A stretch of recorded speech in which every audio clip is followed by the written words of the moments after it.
هذه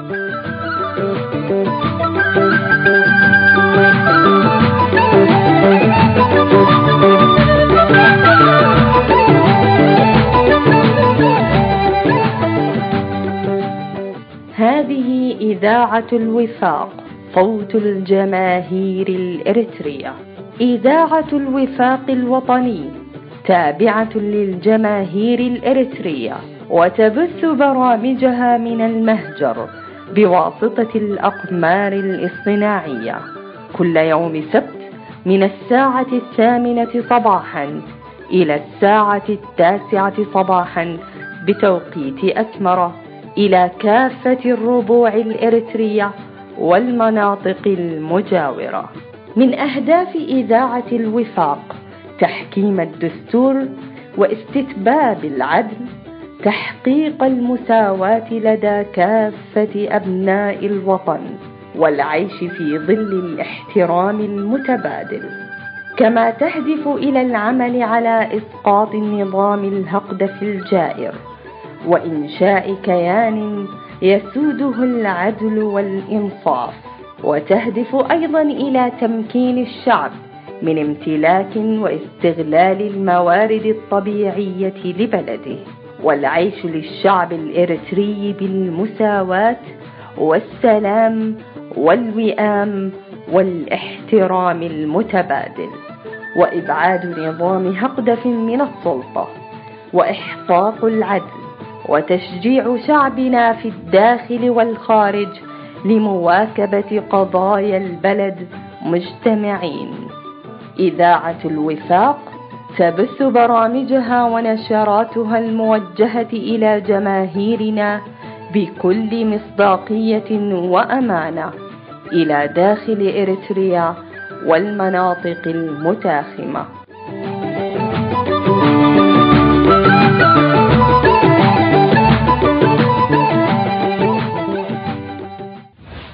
مرحبا بكم مستمعين الكرام مع إشراقة شمس كل سبت، ومن إذاعتكم صوت الوفاق الوطني الأريترية. بعد أن استمعنا للفترة الأولى من بث إذاعتنا بلغة التجرينية، نقدم لكم ما يشرح الصدور وينير العقول. هذه إذاعة الوفاق الوطني الإريتري.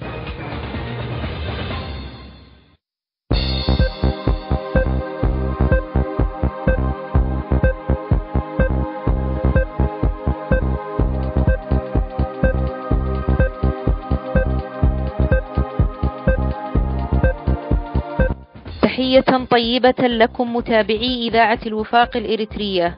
اليوم السبت 24 من آب أغسطس للعام 19 بعد 2000 الميلادي. نقدم لكم أهم منجزات هذا الأسبوع، نبدأها بالعناوين. وفود من 50 و30 كنيسة أرثوذكسية يجتمعون في مدينة كاسل الألمانية لمناقشة الأوضاع الجارية داخل إريتريا. فرار عدد كبير من المجندين في معسكر التدريب لقوات الدفاع الإريترية. نظام هقدف يصعد من وتيرة دق طبول الحرب.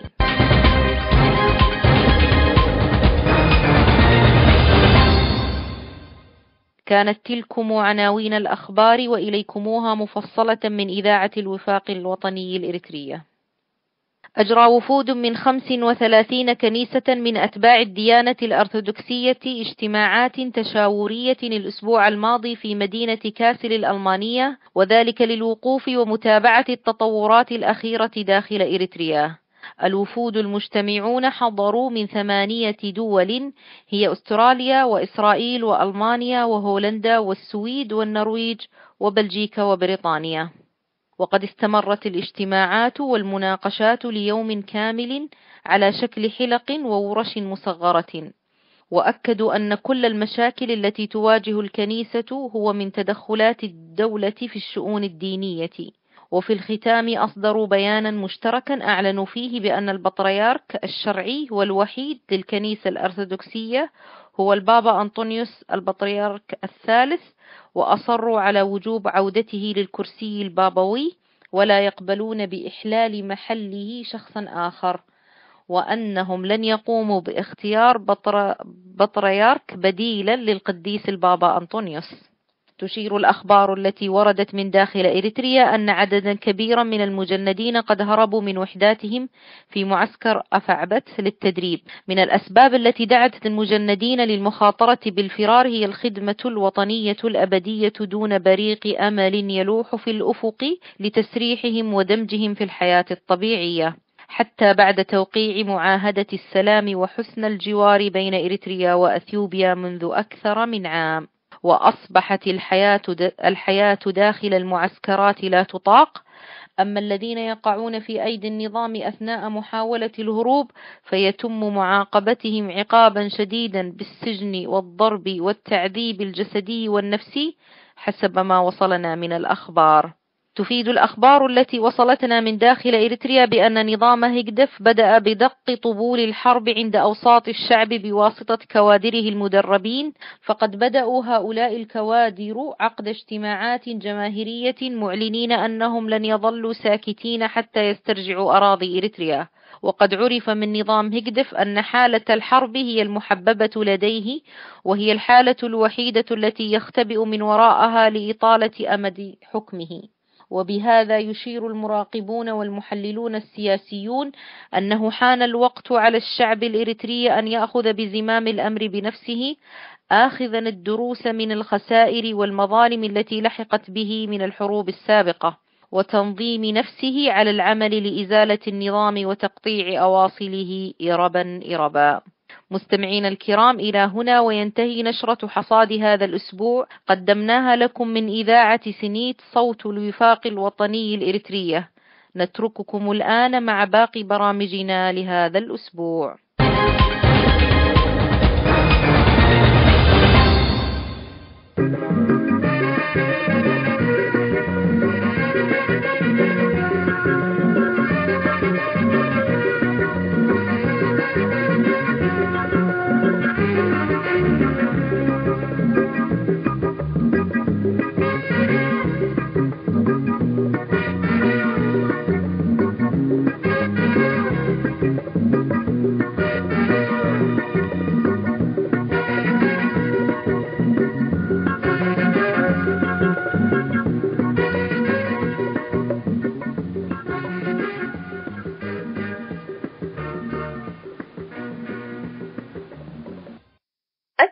والخرطوم، سحابة أزمة تتشكل في الأفق.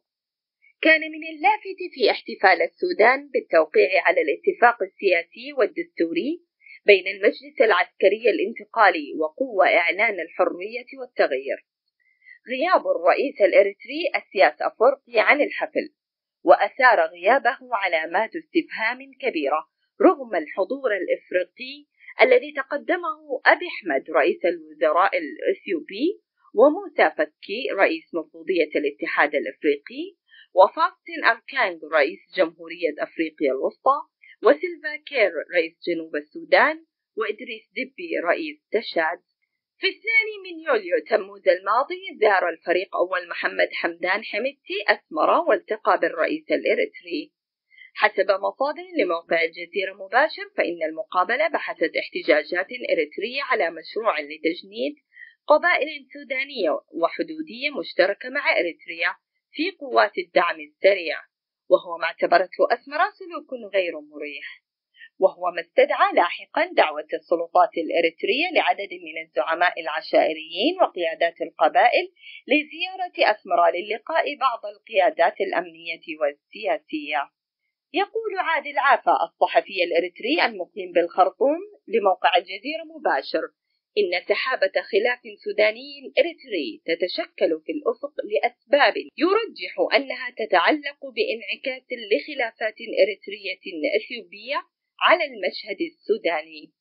عافا نوه إلى أن مشروع السلام بين أسمرة وأديس أبابا يشهد انتكاسات غير مرئية أدت لإغلاق المعابر الحدودية بين إريتريا وإثيوبيا، مع احتجاجات إريترية على تدفق اللاجئين إلى داخل أثيوبيا. أشار عافا إلى أن تشكيل وفد رئيس الوزراء الإثيوبي الذي زار الخرطوم السبت للمشاركة في احتفالات السودان والذي ضم قيادات أمنية وعسكرية شملت وزير الدفاع ليما مدرسة ومفريات كامل وزيرة السلام ومدير جهاز المخابرات، يشير إلى توجهات إثيوبية تتحسب لشراكة عسكرية مع السودان لن تقبلها إريتريا. المصدر: الجزيرة مباشر.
مستمعي إذاعة الوفاق في كل مكان، أهلا ومرحبا بكم في برنامجنا السياسي والذي يأتيكم كل سبت من إذاعة الوفاق. نتناول فيه اليوم ورقة بعنوان العمل السياسي ما بعد التغيير في إريتريا، وهي معدة ومقدمة من الأستاذ محمد نور الصالح كراني. نتناول فيها اليوم الحلقة الأولى.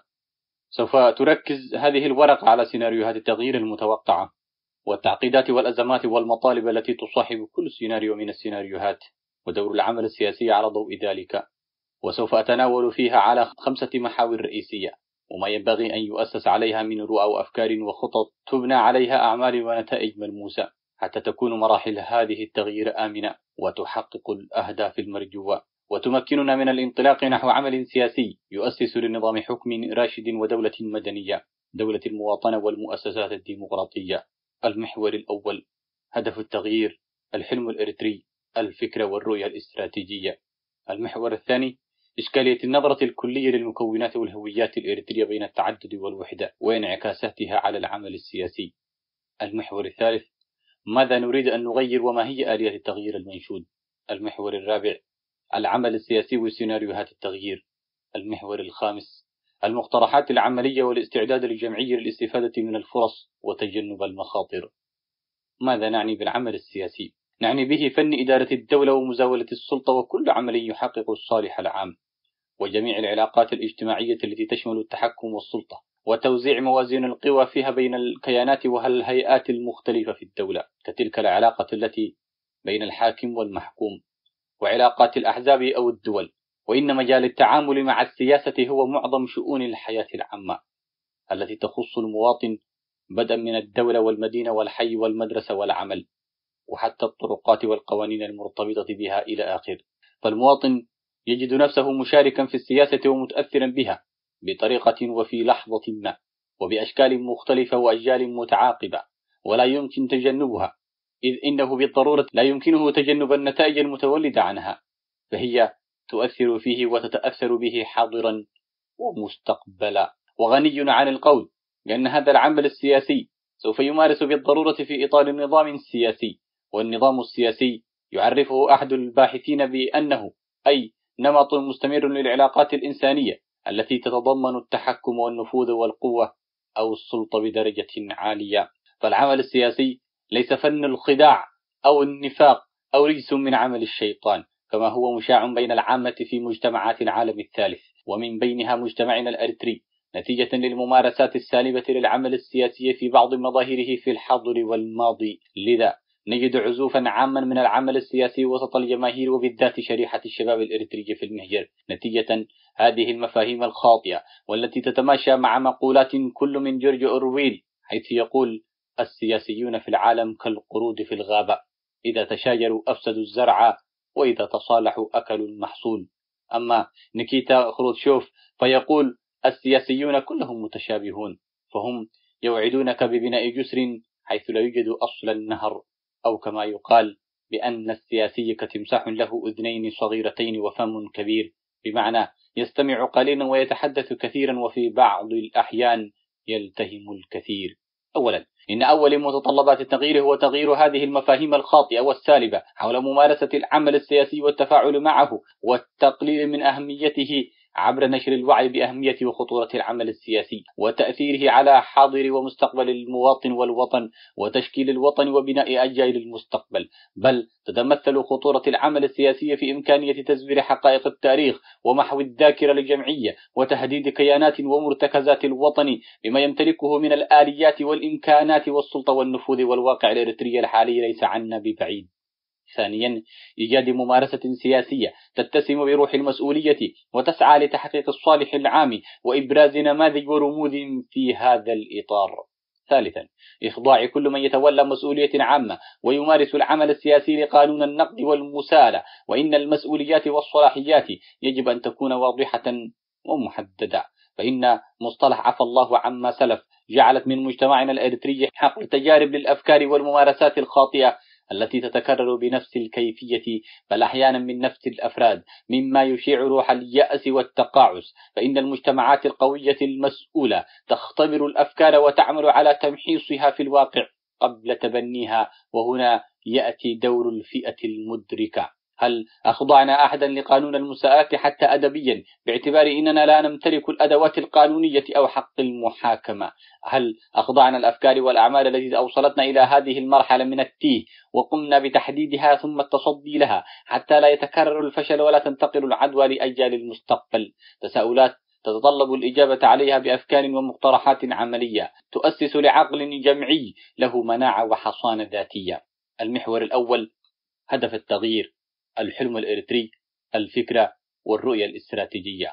الهدف الرئيسي من هذا التغيير يجب أن يكون تحقيق الحلم الإريتري، ألا وهو بناء وطن حر يحقق لشعبه التعايش بين مختلف مكوناته بعدل وسلام وأمن واستقرار وازدهار اقتصادي، وبناء علاقة تعاون وتكامل متميزة مع جيرانه ومحيطه الإقليمي بالدرجة الأولى ومع مختلف دول العالم بالدرجة الثانية. ومن أجل هذا ينبغي أن تكون لأصحاب مشروع التغيير الوطني فكرة ورؤية استراتيجية واضحة ومتفق حولها ومحدد آلياتها ومراحلها. إن المجتمعات والدول تبنى على مشاريع فكرية استراتيجية رئيسية ورؤى حولها إجماع، وتسخر لها كل الإمكانات ويحدد لها سقف زمني ومقاييس أداء. وفي تجربتنا النضالية عندما تتحدث مع الذين خاضوا تجربة النضال يقولون بأنهم كانوا يناضلون من أجل تحرير إريتريا دون ذكر الفكرة الاستراتيجية لمشروع الوطن ما بعد التحرير. وأنا شخصيا أعتقد بأن الرؤية لم تكن غائبة، لكنها لم تكن مبلورة بما يكفي ولم تتحول إلى قرار عام، لذا اشتعلت معارك وخصومات في قضايا أقل ما يقال عنها إنها لم تكن جوهرية واستراتيجية، وأوردتنا إلى مهالك وتيه لا زلنا نعيش فيه للأسف الشديد حتى الآن. لهذا السبب وكثير غيره، وحتى لا نكرر أخطاء الماضي، لا بد في هذه المرحلة من امتلاك فكرة استراتيجية واضحة ومشروع وطني ذي ملامح محددة، وبلورة مراحله الانتقالية والتفصيلية والتوصل لتوافق حولها من الآن، حتى لا نكرر أخطاء دول عديدة في العالم الثالث ودول الربيع العربي، ولنمهد طريقا سالك للجيل القادم جيل المواطنة لينشغلوا بالبناء والتعمير والتنمية. لذا أعتقد أن الفكرة الاستراتيجية الرئيسية لإريتريا خلال ربع قرن القادم تتمثل في دولة مدنية راشدة لها قدرة تنافسية عالية وقادرة على إيجاد توازن نفوذ على المستوى الإقليمي، وتصبح رقما لا يمكن تجاوزه على المستوى العالمي. بدون هذا النفوذ وإيجاد مكانة ما على المستوى العالمي لا يمكن أن تبنى الدول أو تتقدم وتحافظ على كيانها ومصالحها وتحالفاتها الاستراتيجية التي لها مقابل. وإريتريا نتيجة لموقعها الجغرافي ومواردها الطبيعية وعلاقاتها العابرة للحدود، كل ذلك يؤهلها ليكون لها نفوذ إقليمي ولتصبح رقما هاما في التوازنات الإقليمية والدولية، إذا ما وجدت عقلا سياسيا يقود العمل السياسي بمهنية وابتكار، ووجود نظام سياسي وطني راشد يعمل على إعداد الطاقات البشرية وتحفيزها وبناء مؤسسات عصرية تهيئ لها البيئة وتسخر لها الموارد. هذه الفكرة الاستراتيجية تتبعها بالضرورة رؤية استراتيجية لتحقيقها، إذ يجب في البدء على المستوى الوطني تكوين وبناء دولة التعايش والعدالة والمواطنة والمؤسسات والقانون والتنمية والعلاقات المتوازنة، دولة مستقلة في قراراتها السيادية ومستقرة أمنيا واقتصاديا، وبناء كيان ومجتمع متماسك مؤسس على ثقافة الاعتراف والاحترام المتبادل بين مختلف مكوناته. ومن أجل ضمان الاستمرارية لهذا الكيان يجب إيجاد نصوص واضحة بشأن هذا الاعتراف المتبادل بين المكونات في المواثيق والقوانين، وتعزيز المفاهيم المتعلقة بالوحدة في إطار التعدد، وحدة تعترف وتقدر خصوصية هذا التعدد. لكن هذه الفكرة والرؤية الاستراتيجية والحلم الإريتري وإن كان حولهما إجماع نظري، لكن في الواقع المعاش يكتنفهما تباينات كبيرة وكثيرة نتيجة لعدة عوامل، ومنها التنافس بين المشاريع والتنازع حول الموارد والبيئة والتجارب التاريخية المختلفة وإشكالات ثقافية وذهنية وانعدام الثقة وتعدد المكونات وسوء إداراتها. كل هذه الأمور تتطلب من الفاعلين السياسيين والنخب الوطنية بمختلف مكوناتها ومكانتها وانتمائها وتخصصاتها فتح حوار في فضاء حر لبلورة هذه الفكرة وإيجاد حلول وطنية لتلك التباينات ووسائل إدارة التعدد والتوصل إلى عقد اجتماعي حول الفكرة والرؤية، ومن ثم لتصبح قيما وثوابت وطنية وقرار عام. ولتحقيق كل هذا كما يقول الدكتور مصطفى السباعي يحتاج إلى حملة أوفياء وقادة أذكياء وحراس أيقاظ وأسلحة على مستوى التحدي الذي يواجه. إلى اللقاء حتى الحلقة القادمة. السلام ورحمة الله وبركاته.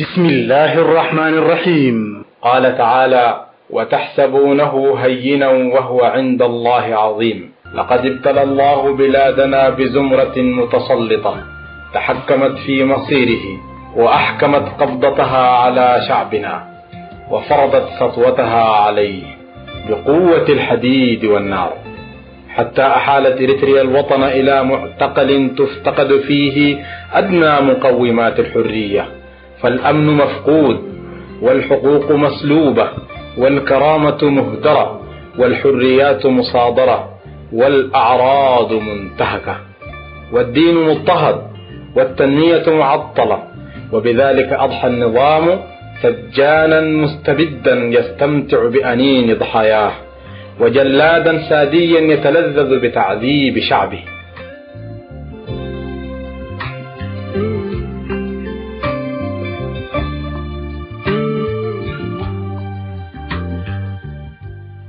لقد أصبحت إريتريا في ظل نظام أفورقي وزمرته المتسلطة دارا للعجزة والمسنين، إذ أخلاها النظام من القوى الحية، حيث قاد الآلاف منهم إلى معسكرات التجنيد القسري والزج بهم في أتون المواجهات العبثية مع دول الجوار، وساق المئات منهم إلى أقبية السجون وزنازين التعذيب، ودفع بالبعض الآخر للهروب في رحلات لجوء عكسية نحو المجهول حيث المنافي ومهاجر الشتات، واضطرهم بالتالي للمغامرة بحياتهم في رحلة تيه غير مضمونة العواقب.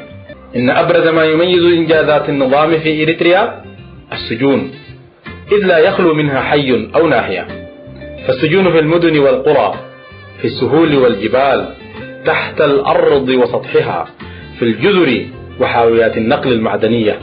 ومظاهر الإذلال والاستبداد هي السمة الأبرز في إريتريا، والانتهاكات والسياسات الطائشة والممارسات غير الإنسانية شعار يتقلده النظام ووسام عار استحقه عن جدارة.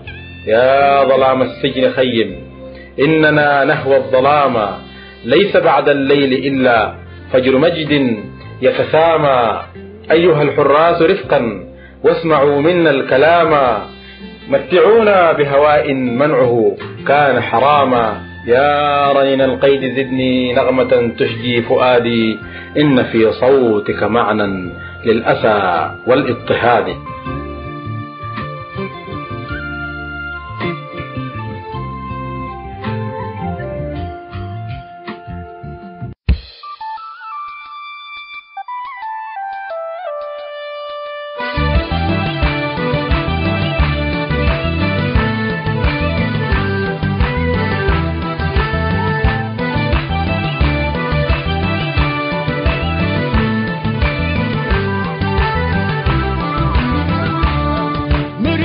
مرئيكا تنور سمعك تن مرئيكا تنور سمعك تن من تتهاج أبوك إنكم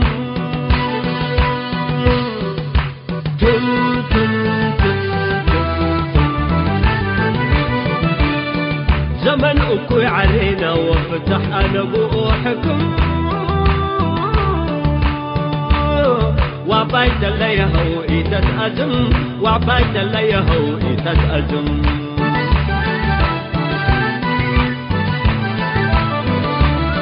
أنا لا توي أزم وأبويا يلقم أنا لا توي أزم وأبويا يلقم باسر والساقم نية الشعب كتتمم باسر والساقم نية الشعب كتتمم طيور قبوة حوال الأزم كبير دي بحمم طيور قبوة حوال الأزم كبير دي بحمم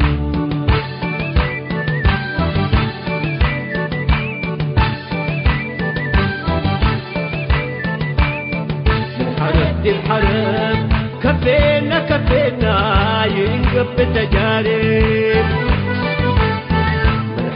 الحرب كفينا كفينا ينقب تجارب زلم دي زلم كفينا كفينا ينقبر دي بحلم صوبوا لك بالكراسي والزلاق الكرسي حلت صوبوا لك الكراسي والزلاق الكرسي حلت سميت وانكري قبينا لزلم إريتريا لسلم سميت وانكري قبينا لزلم إريتريا لسلم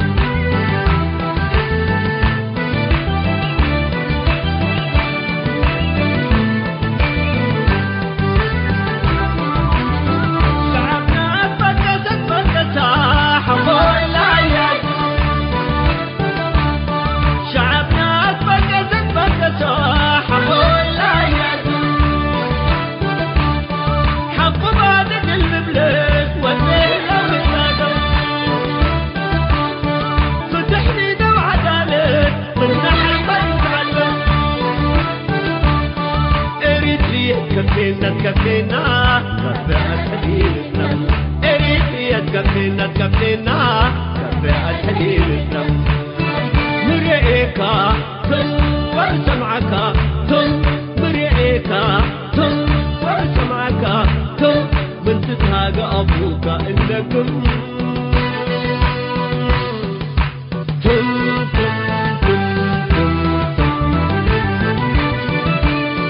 زمن أكوي علينا وفتح أنا بوحكم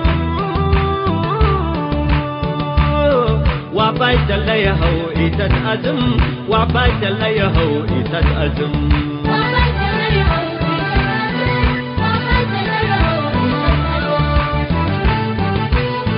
انت ترفع مكارب وانت ترفع أدبارة انت ترفع مكارب وانت ترفع أدبارة شعب ليدين يدو فتح ليدي والمراه وحدة توز العقبة وشعب لك فقارة اقل سنيت عندون عندك يهو أباي نفرح اقل سنيت عندون عندك يهو أباي نفرح اقل سنيت عندون عندك يهو أباي نفرح اقل سنيت عندون عندك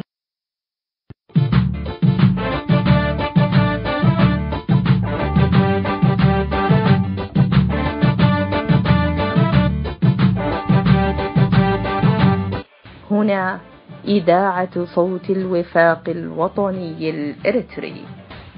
مستمعين الأفاضل، إلى هنا وتنتهي بث برامج إذاعة الوفاق المعدة والمقدمة لهذا اليوم.